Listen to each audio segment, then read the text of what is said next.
Sleepovers are supposed to be fun, right? Movies, snacks, pillow fights, and staying up all night with your best friends. But sometimes, they take a dark turn. Behind the laughter and midnight stories, there are things that creep in the shadows. Whispers that no one can explain, doors that open on their own, faces that don't belong. These are not just ghost tales. These are real accounts, sent in by real people, who thought they were in for a fun night, and instead found themselves face to face with terror. Turn off the lights, put your phone on silent, and whatever you do, don't look behind you. These are 3 disturbing true sleepover horror stories. Story 1, The Girl in the Mirror. This happened to me when I was 14. My best friend, Kayla, was having a sleepover for her birthday. There were 6 of us, all girls, packed into her room with snacks, sleeping bags, and way too much energy. At some point around midnight, we got bored of movies and someone suggested we play Bloody Mary. I remember laughing. We all did.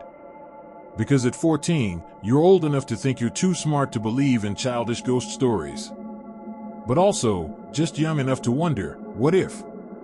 Kayla's bathroom was attached to her room, small, with an old mirror that had a slight crack in the corner. We turned off the lights, lit a single candle, and dared each other to go in alone and say her name 3 times. You know how it goes. Bloody Mary. Bloody Mary. Bloody Mary. The first 2 girls went in and came out laughing. No screams, no ghosts. Just giggles. Then it was my turn. I wasn't scared, at first. I stood in front of the mirror, candle trembling in my hand. My reflection danced in the flickering light. I said it, once. Twice. The 3rd time, my voice cracked, Bloody Mary. Nothing happened. But as I turned to leave, I heard something. A whisper. My name, spoken low, right behind my ear, Emily. I froze. Spun around. Nothing. The room was empty. I opened the door and told the others, pretending it was a joke. But something felt wrong. That night, I kept waking up. Cold. Anxious. I thought I saw movement in the mirror across the room, but I told myself it was my imagination. In the morning, Kayla's mom looked upset. She asked if any of us had written on the bathroom mirror. We hadn't. But there it was, a message, scrawled in the fog from our breaths. It said, "She's mine now." We laughed nervously, thinking one of us was pranking the others. But when we checked the footage from the hallway camera, Kayla's dad had security cameras installed. It showed something that still gives me nightmares. The bathroom door had opened slightly around 3:12 a.m. No one walked in. No one walked out. Just the door, slowly creaking open by itself. And for a split second, a face could be seen in the mirror. Pale. Hollow-eyed. Smiling. I don't go to sleepovers anymore. Story 2, Voices from the Basement. This story happened to my cousin Liam when he was 13. He was invited to a sleepover at his friend Jonah's house, a quiet place out in the suburbs. Big backyard, 2 stories, and one of those unfinished basements that always feels about 10 degrees colder than the rest of the house. There were 4 boys there that night. Pizza, video games, and junk food, the usual. Everything was normal until around 2 a.m., when the power went out for a few seconds. Just a blink, but long enough for everything to go pitch black. The lights came back on quickly, and everyone laughed it off. But then Jonah said something strange. It's the basement. It does that sometimes when it gets mad. Liam thought he was joking, but the others went quiet. Jonah explained that ever since they moved in, weird things happened in that basement. Lights flickering, objects moving, and worst of all, voices. Soft. Muffled. Like someone was whispering from the shadows. Naturally, the boys dared each other to go down and check it out. One by one, they chickened out, until Liam, trying to impress the others, grabbed a flashlight and started down the creaky stairs. The air shifted as he descended, thick, heavy, and cold. The basement was a mess: boxes, old furniture, a broken treadmill, and one single hanging bulb that barely lit the center. He was halfway across the room when he heard it. A whisper. Not a breeze. Not the house settling.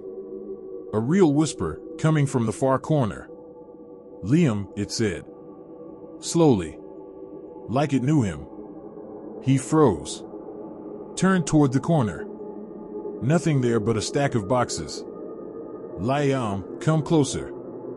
He shined his flashlight, and in that split second, swears he saw something.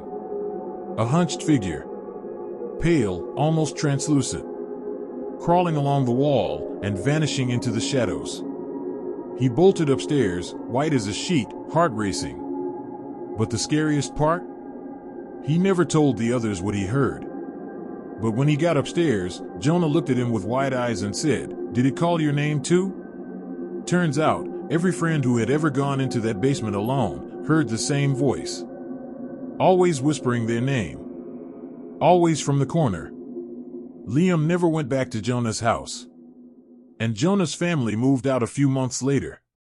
But whoever, or whatever, is in that basement, it's probably still whispering.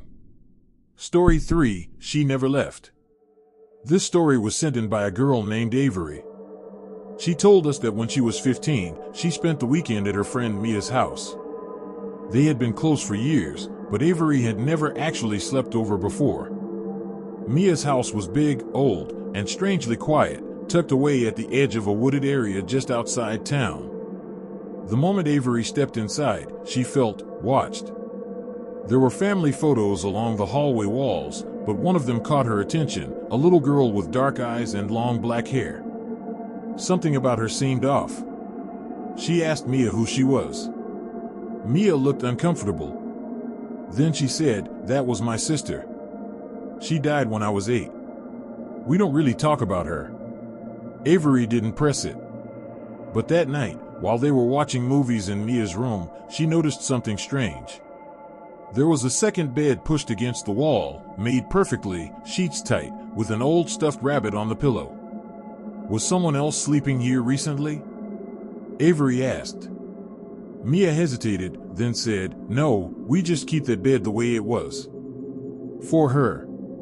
Later that night, around 3 a.m., Avery woke up. She didn't know why. There was no noise, no movement. But something felt wrong. The air was colder. And in the dim moonlight coming through the window, she saw something that made her skin crawl. The other bed, the one that was empty, now had someone lying in it. A girl. Long black hair. Facing the wall. Avery froze. Her body went numb. She stared, trying to convince herself she was dreaming, but her eyes wouldn't look away. She wanted to wake Mia up, but couldn't move. Then the girl slowly sat up. Still facing away. Not a sound. Avery's heart was pounding. She finally managed to whisper, "Mia," but when she turned to her friend, Mia was already awake, staring at the bed too. Pale as a ghost. Then, the girl turned her head, slowly, revealing half a face that looked almost human, but not quite. Hollow eyes. Pale gray skin. Lips that barely moved as she whispered, "Why did you forget me?" The lights suddenly flicked on. The bed was empty. The figure was gone. But the stuffed rabbit was now lying on the floor, across the room. Mia's parents rushed in, asking what was going on. When Mia told them what they saw, her mother broke down crying. She admitted that ever since her daughter passed, strange things had been happening in that room. Cold spots. Voices. Objects moving. And sometimes, people seeing her. But Mia had never seen her, until that night. Avery never returned to that house. And to this day, Mia says the bed sometimes looks like someone has been lying in it, even though no one has touched it for years. Whatever was left behind, it never really left. Sleepovers are supposed to be fun. A chance to laugh, share secrets, stay up too late. But sometimes, the night hides more than just shadows.